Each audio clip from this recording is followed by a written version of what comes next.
Bonjour et bienvenue pour une nouvelle vidéo, cette fois-ci pour vous présenter une figurine de la collection Dragon Ball GT. Voilà, donc je crois que c'est la première de Dragon Ball GT que j'ai, avec le personnage de Super C17. Alors après, je n'ai pas beaucoup m'esclaffé sur Dragon Ball GT, parce que je n'avais pas suivi à l'époque, j'étais pas hyper fan. Moi j'avoue que depuis l'Arc-Bout, j'ai quand même l'Arc-Bout, j'étais très peu dedans. Avec les transformations, les fusions et tout ça, c'est vrai que c'est quelque chose qui avait vraiment changé par rapport à Dragon Ball, on va dire Arc-Cell, Arc-Freezer, même si des fusions on en avait, mais ça restait quand même assez limite.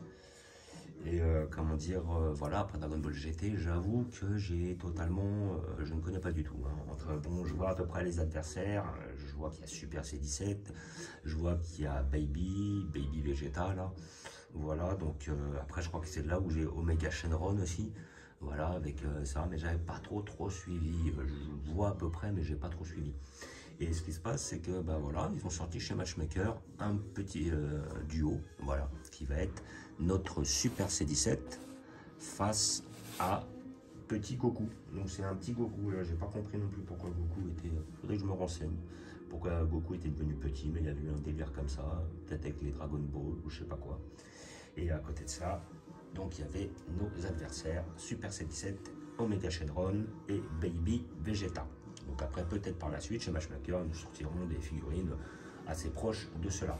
Donc figurine de la collection Matchmaker qui nous habitue à des beaux produits, qui fonctionnent par deux aussi en général. Donc après, vous n'êtes pas obligé de prendre les deux, s'il n'y en a qu'une seule des deux qui vous plaise. Après, sur certains, c'est intéressant d'avoir justement les deux. Voilà, parce que bon, c'est un truc d'anthologie, quoi, voilà. Moi, je sais qu'il y en a certaines que j'ai pris par deux, puis il y en a d'autres que j'ai pris, voilà, toutes seules. Hein. Voilà, je me rappelle, dans l'Arc-Bout, il y avait un Vegeta en M face à un Goku SSJ2, oui, j'ai pris les deux. Pareil pour Oob face à Goku. Pareil pour Vegeto face à Buan. Ceux que j'avais pris en binôme, j'avais pris... je crois que même en binôme, c'est peut-être les seuls, j'en ai pas en tête que j'ai pris. Après, il y en a, j'avais pris, il y avait un Freezer super balèze là sur Namek face à Goku. J'avais pas pris le Goku, j'avais pris que le Freezer. Et, pareil, il y avait un là qui est sorti dernièrement, un Goku Arc Saiyan face à Vegeta, quand Goku fait son Kamehameha et Vegeta fait son canon Garrick. Bah, j'ai pas pris le Vegeta en canon Garrick parce que j'avais déjà le Vegeta en canon Garrick de chez GX Material, donc j'ai pris que la Goku. Voilà, donc des fois je prends qu'une seule. Voilà, peut-être qu'après quand ils sortiront la Janemba versus Gogeta, si le Gogeta me plaît pas, je prendrai que le Janemba. Voilà. Et là, bah, par contre, j'ai pris les deux. Voilà, parce que les deux vont ensemble et puis je vois pas l'intérêt d'avoir le C17 si je n'ai pas l'autre Goku qui va avec, vu que je n'ai pas déjà d'autres Goku, d'autres C17. Voilà, donc collection Matchmaker qui fonctionne toujours à deux, c'est un très bon rapport qualité-prix. Hein. Alors, des figurines qui sont un peu moins chères, 30 €. Les sculpts sont peut-être des fois un peu moins bien, mais en général, les sculpts sont quand même assez satisfaisants. Voilà, donc, voilà, quoi. Donc 30 €, vous pouvez cartoucher à 25 dans les magasins spécialisés ou sur les sites spécialisés. Donc, nous allons l'ouvrir pour voir ce que ça donne. Voilà, donc premier Super C17, première figurine de la collection Dragon Ball GT. Voilà, mais c'était pas mon kiff. Puis après, j'avoue qu'après, moi j'ai lâché hein, avec les guerriers Blue, les guerriers Ultra Instinct. C'est pas mal, c'est vrai que c'est dans la continuité, mais je suis pas hyper fan. Après, avec tout là, les Jiren, après ils ont sorti, je crois, il y avait Moro, Granola, tout ça. J'ai pas suivi, j'ai un pote qui suit, donc il m'explique un peu comment c'est, mais bon, j'avoue que j'ai décroché. Donc nous allons voir notre figurine. Donc comme d'habitude, est-ce que j'ai le logo? Oui, j'ai le logo, comme vous pouvez voir, de la Toei, donc il certifie l'authenticité de votre figurine. Voilà, ne vous inquiétez pas, si vous ne l'avez pas, ça ne veut pas dire que ça n'est pas le vrai. Et si vous l'avez, vous êtes sûr que c'est vrai, ça c'est sûr. Voilà, donc nous avons notre Super C17. Donc on va avoir, comme d'habitude, notre tige, notre socle et après effectivement notre C17 qui va être en deux parties. En général, vous avez souvent des socles balèzes comme ça chez Matchmaker parce que c'est des figurines qui sont souvent dynamiques en l'air et à côté de ça, bah, on est obligé d'avoir les socles sinon les figurines ne tiennent pas. Voilà. Hop, donc là nous avons notre socle on ne peut plus basique. Nous avons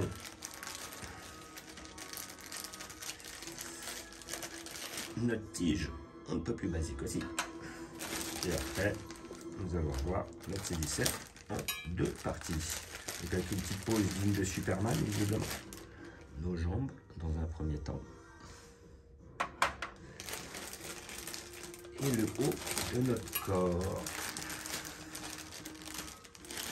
Ici présent, avec sa pose badass. Mais il est bien fait, hein, franchement. Je vais voir si je peux avoir quelque chose d'un peu plus proche. Il est bien fait, hein. Franchement, les petites mèches qui doivent être quand même assez fragiles. Nous avons notre petit foulard, notre petite tenue. Elle a l'air d'être quand même assez fidèle. Le sculpte est pas trop mal, les peintures sont bien faites, ça chie pas. C'est pas mal, hein. Franchement, là, ça... Il est bien, franchement, il est beau.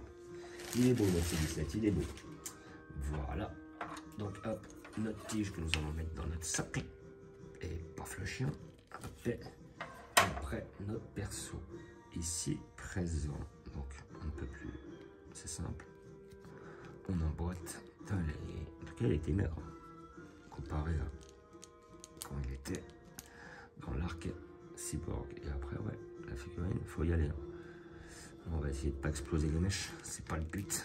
Mais là, franchement, il faut forcer. Il faut vraiment forcer sur le perso.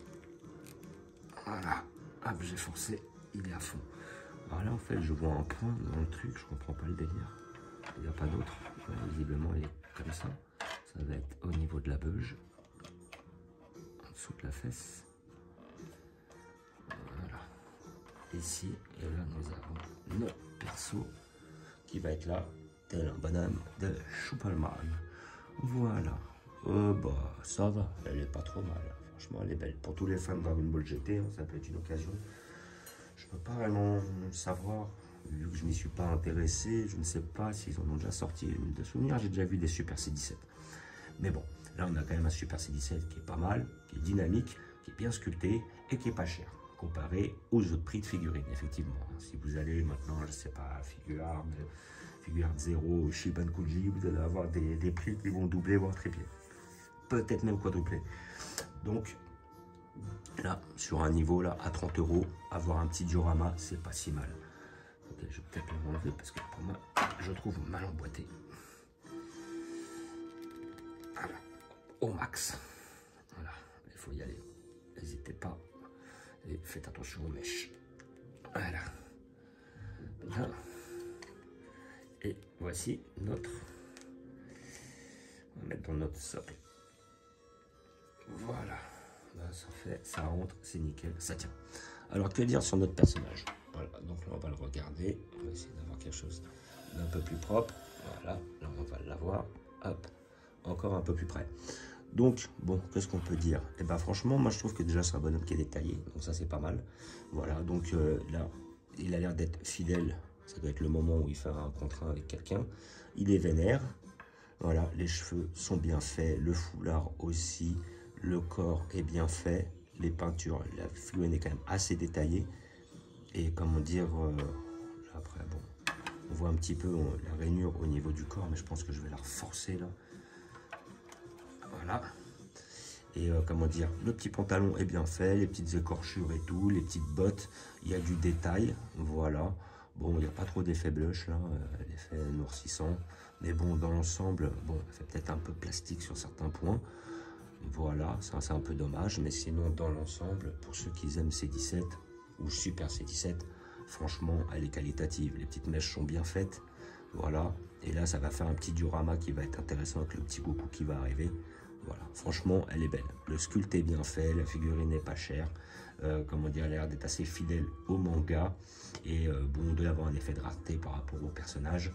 Franchement, Matchmaker nous ont fait un bon produit comme d'habitude, on n'est pas déçus, franchement. Belle petite pièce.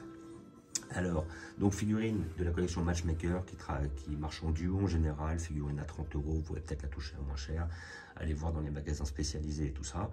Et puis à côté de ça, voilà, qui fonctionne en binôme avec le Goku que je vais ouvrir par la suite. Alors dans l'immédiat, je ne vais pas vous montrer où je vais la placer parce que je ne le sais pas encore, vu que je n'ai pas d'arc GT. Et à côté de ça, le souci c'est que je vais avoir un problème de place, donc je pense que je ne sais pas où je vais pouvoir la mettre.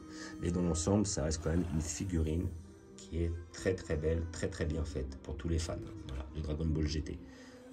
Super C17, il est vraiment, mais vraiment très très beau. Il est vraiment bien fait, c'est une belle pièce. Donc, comme d'habitude, je vous remercie d'avoir regardé. Je vous dis à bientôt. N'hésitez pas à vous abonner ou à mettre des pouces. Et je vous dis ciao.